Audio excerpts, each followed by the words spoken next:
Hola a todos, ¿cómo están? Mi nombre es Antonio Codoseo, es mi hermana.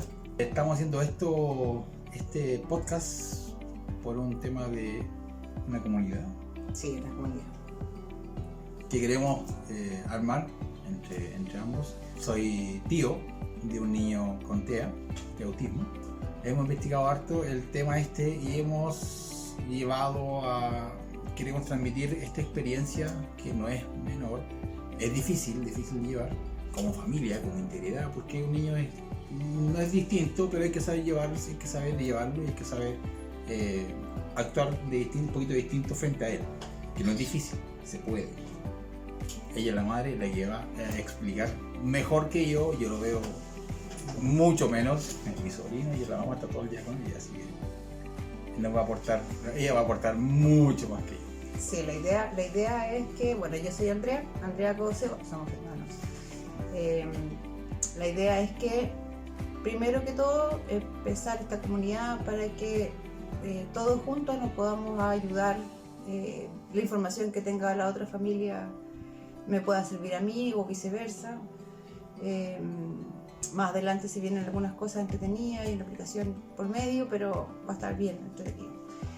Pero independientemente de la aplicación que les decía recién, nosotros pudiéramos aportar con nuestra experiencia y un poco la idea principal es si te dieron el diagnóstico de tu hijo que es autista, quiero que tengas claro de que no te preocupes, va a estar todo bien, porque se puede. Es un tema que uno tiene que aprender, la familia se tiene que acomodar a la situación, pero es fácil. Mientras uno se eduque no debería tener ningún tipo de problema. Entonces, para esto nosotros creamos esta instancia, cosa de poder conversar, que sea contarle mi experiencia, la experiencia de él como tío, y empezar a aportar a las personas, a las familias de autistas. Así que este podcast estamos recién partiendo, es un podcast que queremos hacer para el apoyo, para el aporte de la comunidad autista, pero principalmente para los papás, para las mamás y cuidadores de niños autistas. A ver, cuéntame, mira. Nosotros aquí tenemos pauteado unas cosas que vamos a transmitir, a comentar, porque si bien es cierto, nosotros somos inexpertos frente a las cámaras, pero que queremos con todas las ganas de transmitir esto, porque si bien sientes un shock importante cuando te dicen los médicos o te enfrentas al tema del autismo como padres o como tío, que es un conjunto familiar que en general afecta a todos, porque si bien es cierto es un niño igual que los otros, pero tiene que llevarlo un poquito más de distinta manera. Entonces, cuéntanos qué pasó cuando te dijeron que Mateo es mi sobrino, ¿qué pasó con Mateo cuando te dieron el diagnóstico?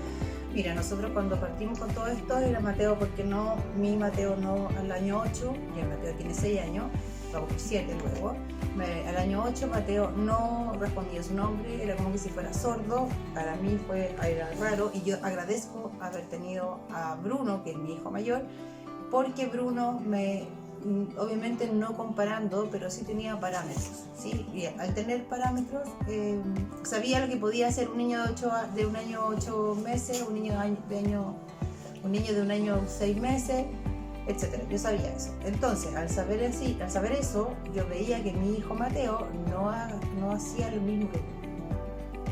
Entonces empecé viendo qué es lo que estaba pasando, empecé a llevarlos al neurólogo, y la primera persona que me dice que la neuróloga fue una neuróloga que conozco, y me dijo que Mateo sí era autista, que se había dado cuenta desde la puerta del pabellón. Y yo encontré que eso había sido terrible.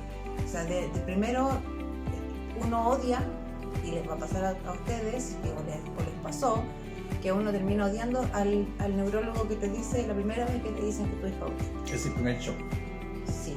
Sí. Y después uno va por doctores. Yo me pasé por 4 neurólogos, esperando que me dijeran que no. fui a la iglesia de San Expedito para que me hicieran.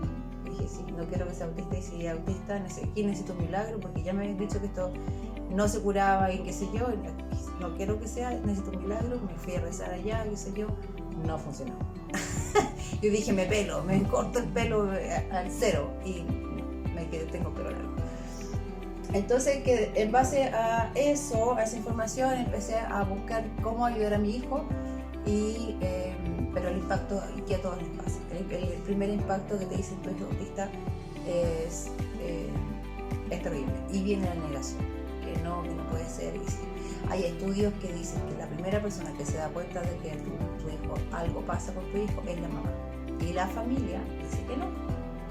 La familia dice que es malcriado, la familia dice que no sé, que no toma atención, de que es pesado o cualquier cosa, y en realidad no es así. Puede ser mañoso, que te dicen mucho que es mañoso, que el niño está malcriado, que está llorón, que hace berrinches. Sí. Pero como dices, es una condición distinta. Una condición distinta que hay que saberlo llevar distinto.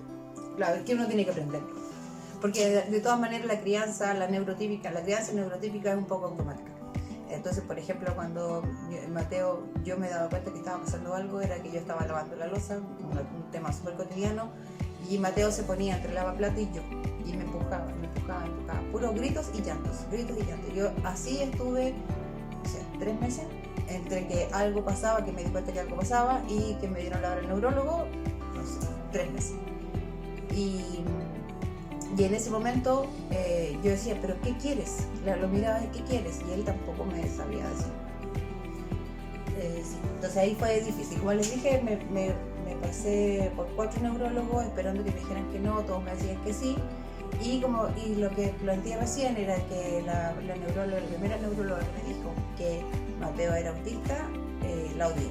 Y la odié por mucho tiempo. Ahora mirándolo para atrás, entendiendo que no había otra manera, ella fue súper dócil, fue súper amorosa diciéndome el diagnóstico.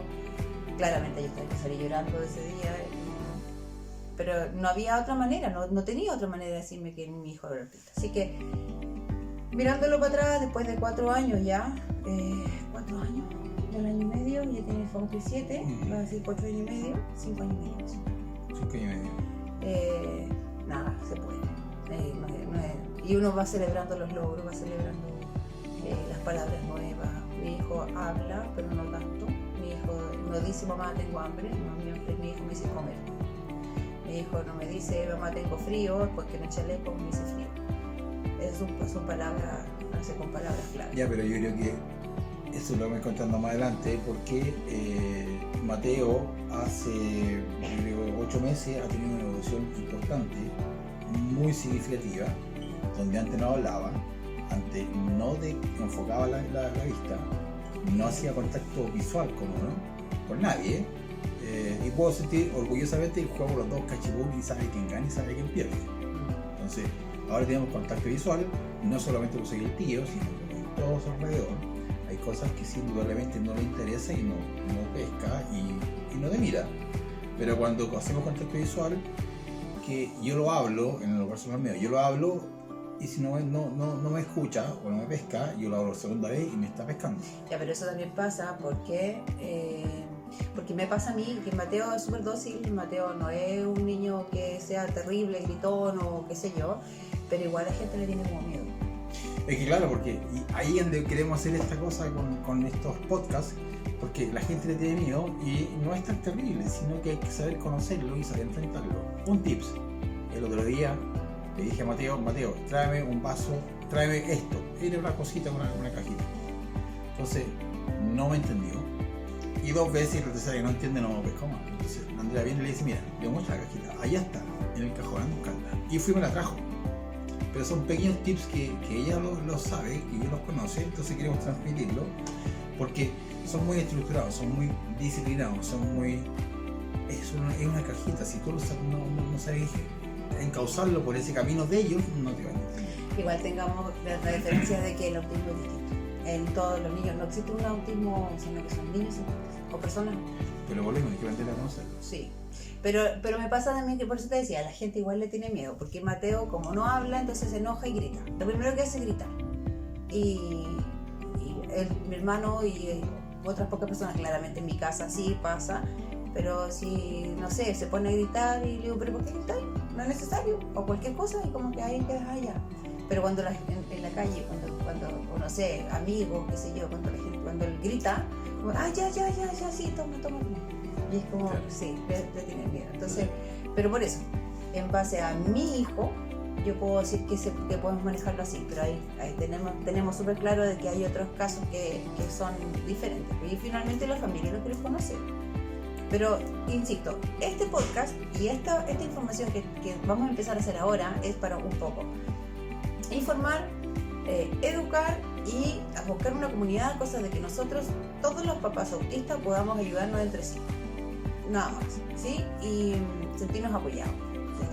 Porque, bueno, volviendo al punto del comienzo, cuando Mateo me dijeron el diagnóstico de Mateo, yo me sentí súper sola. Porque además yo decía que mi hijo le pasaba algo y mi familia decía que no. Entonces yo finalmente terminaba sintiéndome como loca en la casa. Sí, es verdad. Sí, es verdad, es cierto. Es verdad. Es cierto. Bueno, ya, pero cuando entendiste que ya Mateo empezó a tener, entendiste que Mateo era autista, tenía el grado de TEA, ¿qué hiciste? ¿Lo empezaste a ir a terapia? Sí, bueno, busqué, ya me dijeron que era autista, era el cuarto neurólogo, entonces dije, bueno, el segundo neurólogo me mandó a las terapias y empecé a buscar. Y me mandaron a hacer el A2-2, que el A2-2 es el examen para medir el nivel de autismo que tiene, en este caso, mi hijo, el niño, o la niña. Porque, ojo, ¿sabías tú que es mucho más difícil detectar el autismo en niñas que en niños? No sabía. Es mucho más porque somos más mineros. Entonces es más difícil detectar. Bueno, entonces empecé a llevarlo a terapia, empecé a buscar terapia y me pasó que estábamos en pandemia, muy difícil encontrar terapia era A2-2 y el A2-2 era muy difícil de conseguir, 3 meses más, y personalmente a mí lo que me destruía más era la incertidumbre, porque primero yo tenía una ignorancia plena en autismo, no sabía nada. De hecho en pandemia decía, pero ¿por qué los autistas salen todos los días? Me preguntaba yo, y en realidad ahora entiendo todo eso, pero antes, entonces finalmente llamó a un centro médico. Yo no sé en qué centro fue, no sé cómo habré hablado, no sé cómo lo habré pedido, no sé, que la secretaria me dice, ¿sabes qué? Te voy a hablar como mamá y no como secretaria del doctor. Y yo con esa frase yo sentí que me recogió, literal, me recogió. Entonces, este podcast, ellos si quieren más adelante se pueden comunicar conmigo por las redes sociales que vamos a tener y qué sé yo, me pueden llamar, yo estoy súper abierta a que se necesita alguna información y qué sé yo, y calma, tranquilidad, si se puede, ¿sí? Y pasar por todo el proceso, finalmente igual es súper difícil. Ahora no sé si es por expectativa, no sé por qué duele tanto, yo todavía no entiendo, porque yo siempre pensé que iba a tener hijos felices, y yo lo miraba y era un niño feliz. O sea, a mi punto de vista, porque jugaba, porque estaba entretenido, veía tele, qué sé yo, pero como que tampoco sentía de que le estuviera faltando algo, excepto cuando eran gritos y llantos, pero tampoco eran todo el día, pero sí existían gritos y llantos alrededor mío. ¿No debe ser por incertidumbre? ¿Para quién? Para ti como mamá. ¿Por qué? Porque te diagnostica a la niña que tiene TEA. Y una incertidumbre para todo. O sea, sí, pues ya además supone la ignorancia. Por eso, incertidumbre, el no saber, no tener conocimiento, entonces es enfrentarte a algo desconocido que obviamente te asusta. De hecho, es que claro, pues yo no sé, finalmente, yo no sabía si la ignorancia que tenía yo, o sea, ¿cómo lo explico? Como yo no sabía nada de autismo, cuando a mí me dicen tu hijo es autista, esta doctora que te digo yo, cuando me dice tu hijo es autista, yo primero que hago es ponerme a llorar, y después le pregunté qué tan difícil era tener un hijo. Y ella me dice, depende. Si tu hijo tiene un nivel bajo, no es tan difícil si tuviera un nivel alto. Entonces, como tenía ese nivel, esa incertidumbre de qué nivel era mi hijo, fue terrible. Ahora yo no sé si a todas las mamás les pasa por eso. Porque yo conozco un caso de una mamá que es del área de la educación. Y ella se sentía como culpable de no poder ayudar a su hijo. ¿Cachai? Entonces, bueno, uno es mamá y te puede afectar de distintas maneras, igual el diagnóstico del niño. Pero sí. ¿Igual afecta al papá? No lo sé. ¿En serio? ¿En serio que no lo sé? No lo sé. Porque, o sea, estamos casados y vivimos juntos y todo, pero mi marido no habla, po. El David no habla, entonces ¿cómo crees tú que le afectó? No sé, habría que preguntarle. no sé.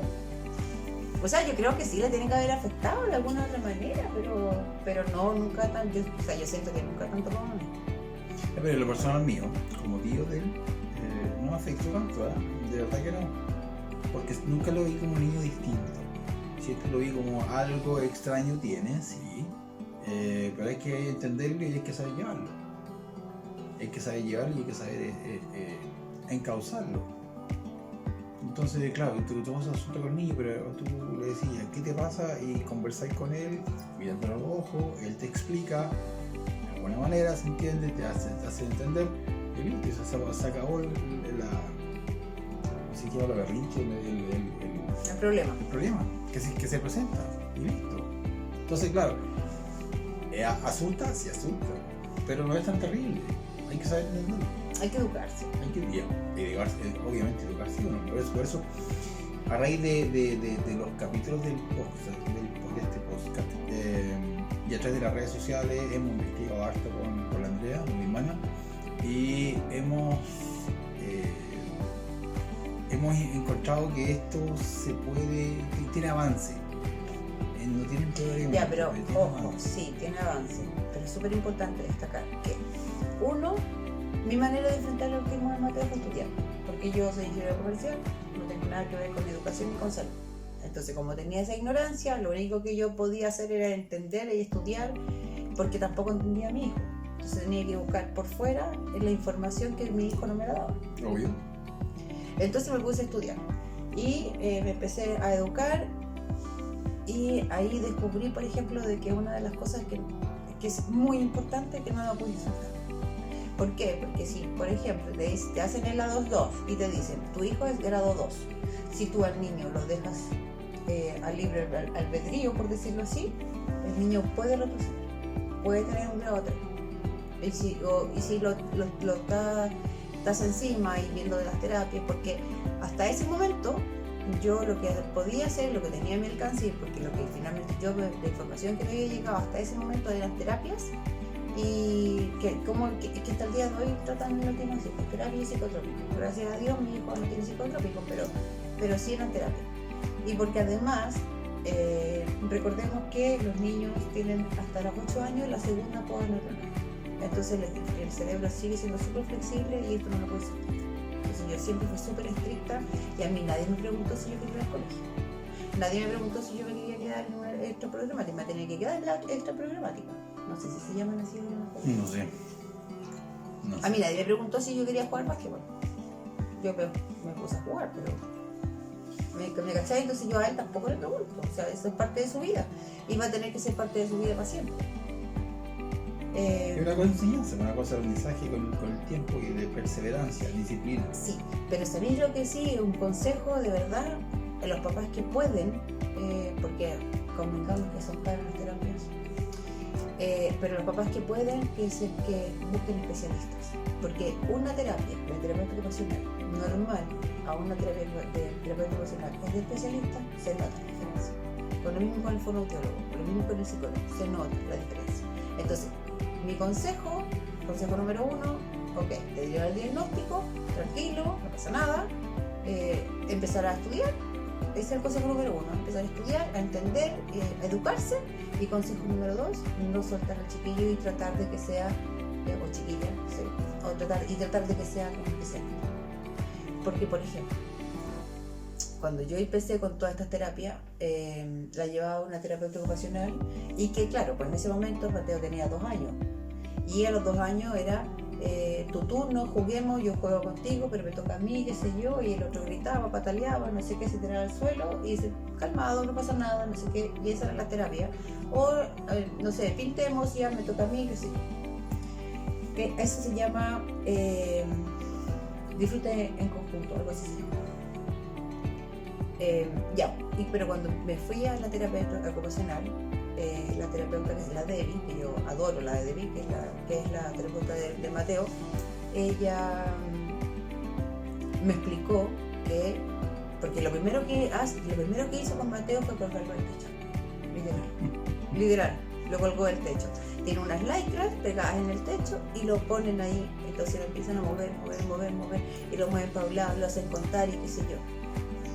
¿Y qué pasaba con eso? Que finalmente, a ver, el cerebro se entrena, y al entrenar el cerebro lo que pasa con eso es que al comer tenéis que aprender, a hablar tenéis que aprender, a comportarse tenéis que aprender, pero en el momento que te empujan o en el momento que te vas a caer, el cerebro no se entrena, el cerebro actúa completamente. Entonces al hacer eso lo mueven para activar el cerebro y después empiezan a trabajar.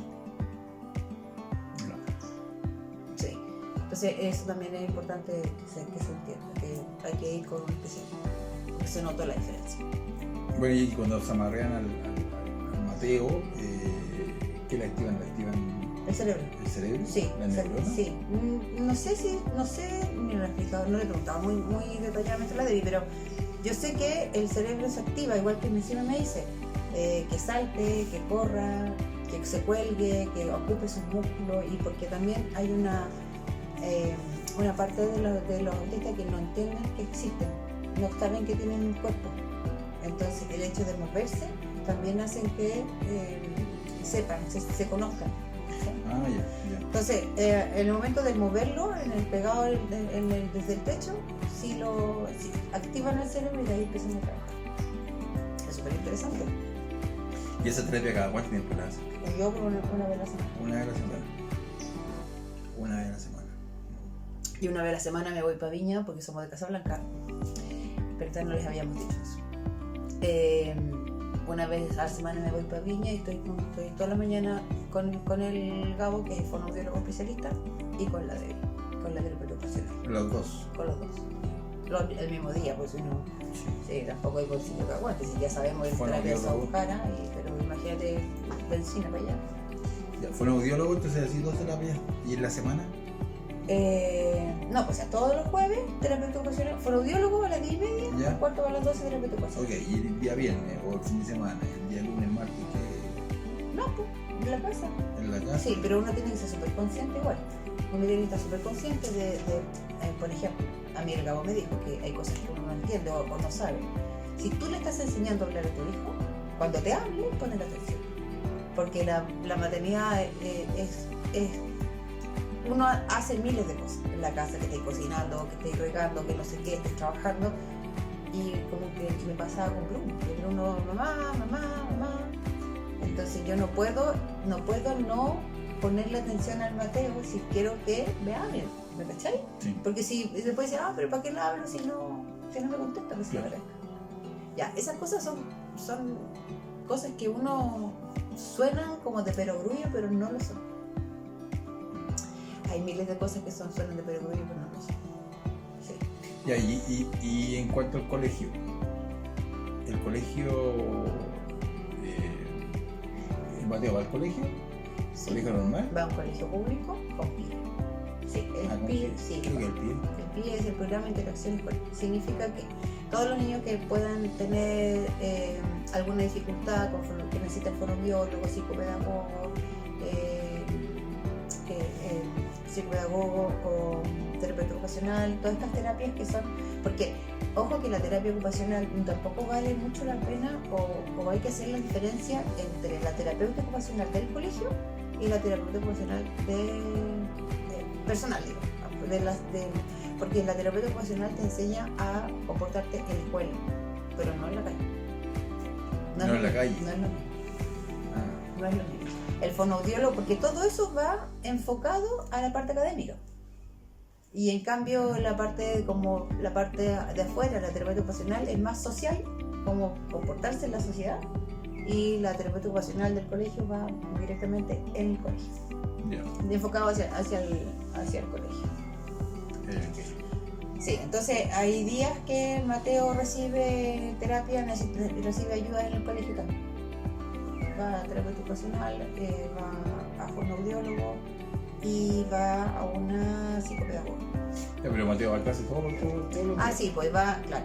Y esa es otra cosa, que para tenerlo en la casa, que ande haciendo nada, prefiero que sociabilice. En el caso, ¿por qué?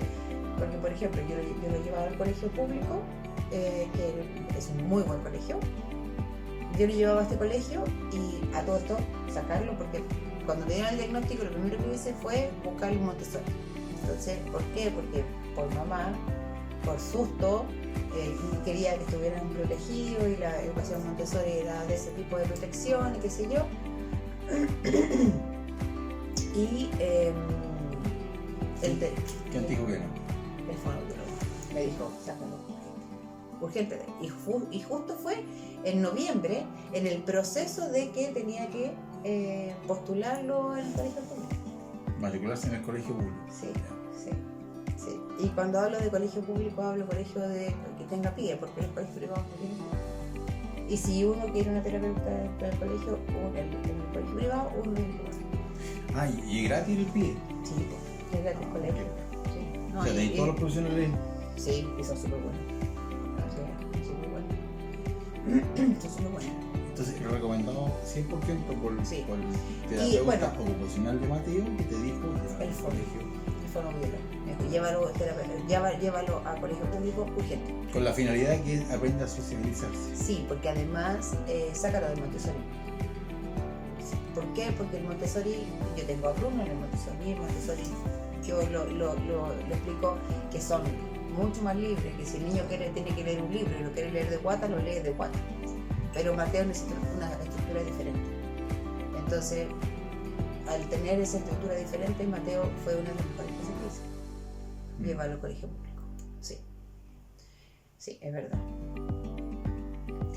Mira, hoy día Mateo está en qué curso? Pasó Primero. Sí. Primero básico. Sí. Y me pasa con Mateo que no sé qué sabe. No sé qué es sabe. cierto. Hoy día estaba jugando y conoce las letras. Sí. Se mete al Netflix y busca sus propias películas que quiere ver. Se las escribe. No sabe leer, pero él escribe. Búscala. ¿Sabe leer? ¿Sabe leer? Sí sabe leer. Y lo descubrí en Navidad cuando le llegó un libro a Bruno y que decía Alma. Y después dije yo, me debe escuchar a mí, qué sé yo. Y después le pregunté, ¿qué dice abajo? Y dice, para niños. Le dije, ¿en serio? Y abre una página, dale ahí. Mira. Sí. Y aprendió solo. O sea, en el colegio. En el colegio. Pero en kinder. Mira. Sí. Bueno, yo aprendí en kinder, tú no. No, ahí fue más pobre. Yo aprendí en kinder a leer. Pero por eso, no sé qué sabe. No sé cuánto sabe. Sí sé lo que pasa con Mateo. Como Mateo no me dice, no sé. Pero era una forma de evaluar. Ellos se encargan los profesores. Sí. Así que Mateo, bueno, él entra hoy día primero, colegio público. ¿Y cuáles son tus expectativas para Mateo? Que sea feliz. Siempre pensaba en que sea feliz. ¿Expectativas en qué? ¿Cuando sea más grande? Para este año, por ejemplo. A corto plazo. O sea, lo único que espero porque claro, pre-kinder y kinder, de hecho, si no mal recuerdo, el contenido que tiene el pre-kinder y el kinder es el mismo. ¿Ya? ¿Cachai? Recortar, pintar, y qué sé yo, es el mismo. Pero el kinder aprenden a leer. Pero en primero aprenden a leer. Sí. Pero en el kinder aprenden las letras y los números y le ponen, ¿cachai? Ya. Pero en pre-kinder igual, el contenido es el mismo. Entonces ahora en primero, yo no sé, yo espero que sea capaz de sentarse, porque primero Mateo no se sienta, no está 100% sentado en la sala. Entonces yo creo que para mí lo que espero es que tengamos un buen año, cruzando los dedos. ¿Sí? Pero en buen año hay que aprender a leer, para que aprenda a estar sentado. Que no me estén llamando todos los días para decir que me llamen el abuelo. No, pero eso a mí me llamaba, pasaba en el colegio me llamaba. Pero aquí estoy. No, yo creo que lo importante que yo creo, Mateo, es que se siente y tome, no sé, 5 minutos de concentración quieto haciendo con estructura, porque son súper inquietos. Yo creo que eso sería un buen punto. ¿No? Sí, que se siente. Porque, por ejemplo, ahora vienen las evaluaciones. Yo no sé qué va a pasar con Mateo. Ojo que sí, con incertidumbre. No sé qué va a pasar con Mateo si tengo que darle una palabra. También es cierto que, para que tú sepas, en estos colegios tienen el programa, tienen el programa de todo lo que tienen que pasar, pero ellos hacen una adecuación dependiendo de las capacidades de cada uno de los niños. Ah, ya. Sí. Entonces tienen el programa que se llama el programa PASI, que es como una reestructuración dependiendo de todo lo que salga. Entonces, por ejemplo, si se enteran que Mateo sabe leer, claramente le van a exigir lectura. Pero mi preocupación ahora como mamá de chiquillo del colegio es que yo no sé si Mateo va a ser capaz de decir: Mateo, lee esto y respóndeme qué significa, o si lo entendí. No sé. Okay. Eso todavía no lo sé. Sé que suma. Sí. Con los deditos suma también. Pero por eso no sé qué más. Y normalmente pasa que voy descubriendo como en la marcha más o menos capacidades de Mateo. Sí. Pero ya tú estás preparada porque has estudiado, estás atenta al niño, sí. por todo lo que has leído, has utilizado en esto, que debe ser hartas horas de lectura, hartas horas de estudio. Sí, pero las mamás son capaces de hacer eso. Sí. Ya. ¿Tienen alguna otra pregunta? No, por ahora yo creo que no. De todo lo que tenemos posteado, ¿se nos queda algo? Creo que no. Creo que no. Así que este es el primer capítulo de este podcast que estamos haciendo, transmitirle toda esta información, que es una información, sino que es mostrarle que no es tan terrible tener un niño con autismo en el grupo o el núcleo familiar. Y se vienen más capítulos donde vamos a hablar de tips que ella hizo, mi hermana hizo con Mateo, y empezó a insertarse, a tener contacto físico como contacto visual y comunicacional. Ella se comunica, como al principio le contaba que jugamos cachipún ahora, jugamos con varios juegos de mesa.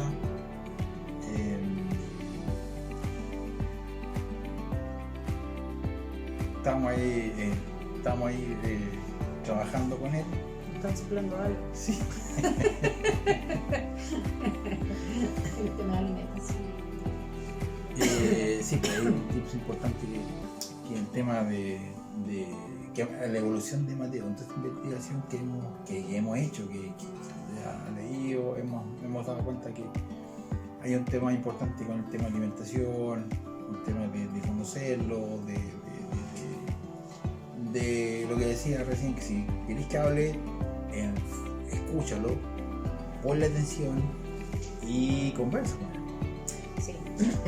La idea es que toda la comunidad que tenga que ver con el autismo estemos conectados. Entonces también voy a ver la posibilidad de entrevistar a algunos profesionales que den el área, porque yo soy mamá, él es tío, ¿sí? de la familia, y finalmente es como empezar a aprender en base a lo que te está pasando el día a día.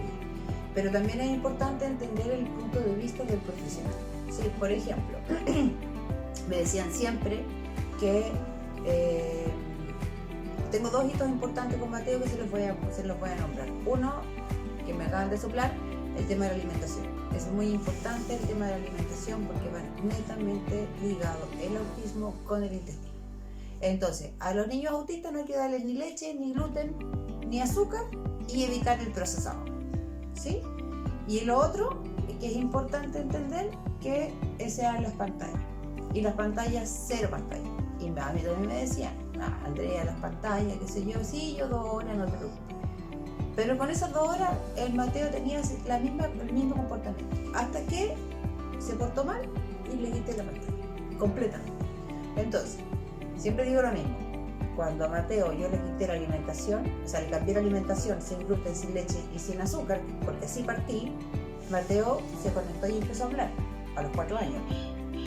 Y el segundo hito, que cuando yo le quité la pantalla, el teléfono y todo eso, Mateo pasó a ser parte de la familia. Esa es la diferencia. Entonces es importante esas 2 cosas que son los hitos que yo quiero compartir. Más adelante lo vamos a profundizar, ¿sí?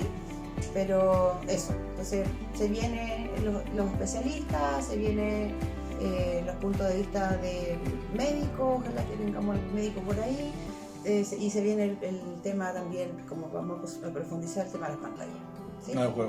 Otra mamá con hijos autistas. Sí, obvio. Sí, la idea es intercambiar opinión y saber qué está haciendo la otra familia, cómo lo están abordando, cómo lo están solucionando. Exacto. Más que abordar, cómo lo están solucionando, cómo lo están trabajando, cómo lo están llevando a cabo. Porque a lo mejor la receta que lleva ella es una y la receta que lleva otra persona es otra, entonces ahí puede haber una complementación entre ambas y se potencian, si la es y 2, 3, 4 y así como queremos hacer esta comunidad, que es estar todos como trabajando independiente con cada niño, digamos una comunidad, compartamos esto, compartamos la experiencia, de eso se trata. Sí. Eso. Así que, súper. Espero que les haya gustado. Vamos a seguir hablando más de este tema, que es un mundo, yo creo que un mundo amplio, donde podemos aportar entre todos nosotros a cómo enfrentar de la mejor forma a estos niños que tienen esta condición de autista. Así que los esperamos la próxima semana. Vamos a hacer uno por semana. Uno por semana, sí, es la idea. Uno por semana y vamos a ir avanzando con estos temas. Y si tienen algunas consultas, tenemos las redes sociales. appmatea, en Instagram es appmatea.cl. Esto está en YouTube. Esto está en YouTube. ¿Dónde más? En Instagram y Facebook. Ya. Esas 3 plataformas por ahora. YouTube, Instagram y Facebook, donde pueden comunicarse con nosotros. Cualquier pregunta, va a haber una respuesta. Así que eso. Nos vamos a ver la próxima semana. Sí. Siguiendo abordando otro tema. Y si tiene algún tema particular, compartámoslo, debatámoslo y la idea es no que... pueden preguntar, eso lo hablamos de eso. Exactamente. Así que nos vemos la próxima semana. Adiós. Adiós.